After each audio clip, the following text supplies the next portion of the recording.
tusale keke na bamuyita Ilona Grana yemanya genda mutuma omwana waffe Hajat omwana ono nga tanafuluma waliwo yamwegaana yekyogedde mu lwatu naye Ilona Grana. Linda blessing. Can we do something, Galamen? Tusanyuka mwe? Sieto? Tugene maso. Ilona Grana yona. Keke no munange. Nandyogedde bingi naye ndowooza olw'okuweesa ekitiibwa leero kambe nga kireka naye nga nandikyogedde.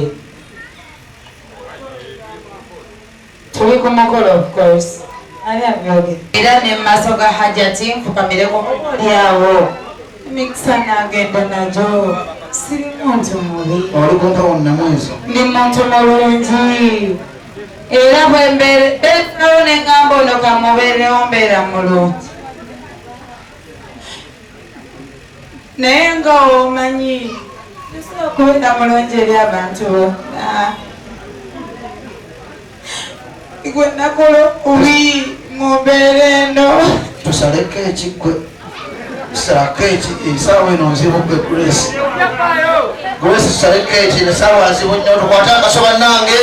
Happiness yenjawulo lofolo basemusemu buyanga buya. Bongere omulamo gw'okusalako ekibiri. Eno Haji. eno ekeki y'eyuke.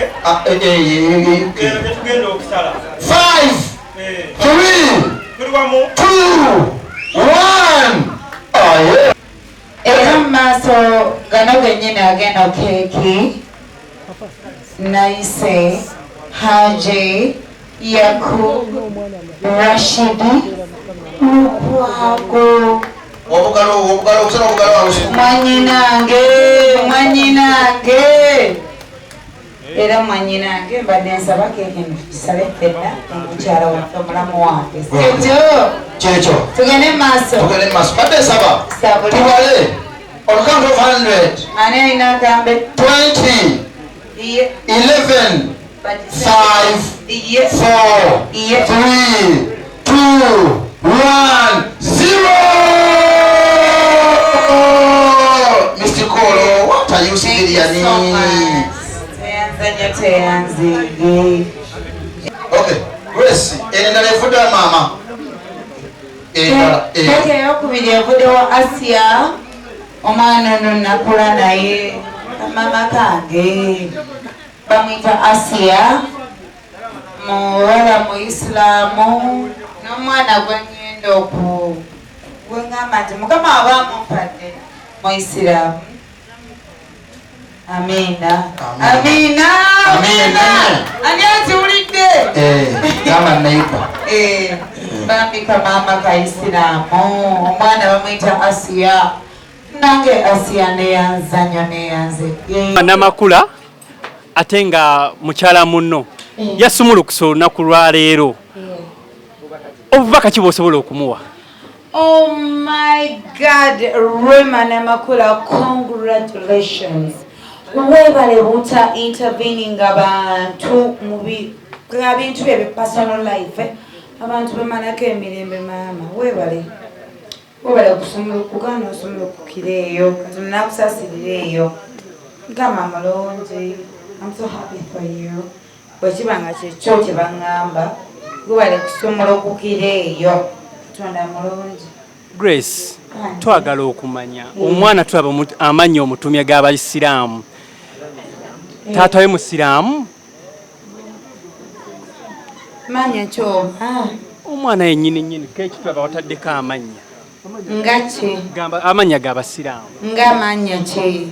Amanya gwe kennyini kyogawa gatateko nga togamanyi. Ag'Abayisiraamu ng'amanya ki? Grana, Okay, Grana has a meaning. Erinnya Grana nga ddyo lirina kye litegeeza. Era amanya g'Abayisiraamu kuba kitaawe Muisiraamu. Neyanzanyo neyanzeege olw'okuba nti Mukama yampa omukisa ogw'okuba nti oboolyawo nazaalamu kitaawe Omusiraamu. Yes. Oyogeddeko awo n'ogamba nti omuntu yamwegaana yani oyo asobola okuba nga yamwegaana era nga tagenda mukkiriza naye munaye nga waliwo yamukkiriza yani oyo taata wange omulungi eyasasulira buli kimu eyayimirira n'agamba munnanga gwe tokyubisa totandika byomu bwati ebyo si byendiko naye ndimugamba nti omuntu eyayimirira n'agamba ngenda kuyiriba nawe egguule wadde oli agambye bwati ne bwati naye ndi naawe Mr. Samuel Roguza. kale nnyo manager Baron ono yali emabega we ayimiriddewo nnyo naye mu mbeera ntasobola kukkiriza kitono kifaananyi kya Opafambo okubeera awo nga ye ayinawo akasente kasobola okumuteekamu yensonga lwaki ne ba Grace Kan tubalaba essaawa eno basobodde okubeera nga batambula naye. So manager Baron, nsaba abantu obambuulizeeko naddala bano abali mu kamera n'abali wano then oyongere n'otubuulira okusookerera fobies eno Before Garden eno bwengitunuulidde ndaba nga enteekateeka nnungi nnyo, tubuulire byonna n'ebikolebwa wano. Mwebale nnyo. Baron Mutungi ge mannya gange, director oba CEO owa Before Company Limited. Ekola ebintu bingi, eyina events, eyina club, eyina gardens, tuyina saloon, tuyina rest houses, tuyina motoka ezikola travel and tours, tuyina ne Before Music record label. Sanyusa balaba media houses mwe n'abali wano ku lwa mukwano gwange Grace nga li ku baby shower ya Kabebi Cafe. In advance nkusabira Baby Escape ennungi mukama akuteeremu obwangu okudda ku mikwano gya Grace. Mbeebaza nnyo bannange mwenna abasobodde okubanga mu surprisinga naffe akatonotono ke tugasseeko nga Before Company Limited. Grace ayise ne mukwano gwe Dr. nsanyusa okukulaba mu kifo kino. Grace okufuuka mukwano gwange bannange yafuuka mukwano gwange kubanga ali mu talent gye njagala nnyo okusinga, muyimbi.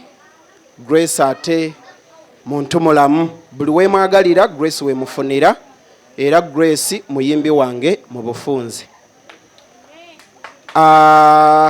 Eyayongera okumungattako ye Opafambo, babeera bonna eyo gye barekodingira ennyimba. Nze manager Opafambo, buli omu amwetaaze. Mwebale kujja, mwebalire ddala. Ayina omukolo yenna asobola okuguleeta wano naddala nnyo mmwe kati abenda aba kamera mwenna abukedde mwenna aba BBS, aba Spark, aba NBS bannange bufuna omukolo tujja gukuteerawo buli kimu kijja kuba weekiri. Before Company jeja kiketalingira buli kimu. Mwebale kujja, mwebalire ddala. Baby Escape ennungi. Webale.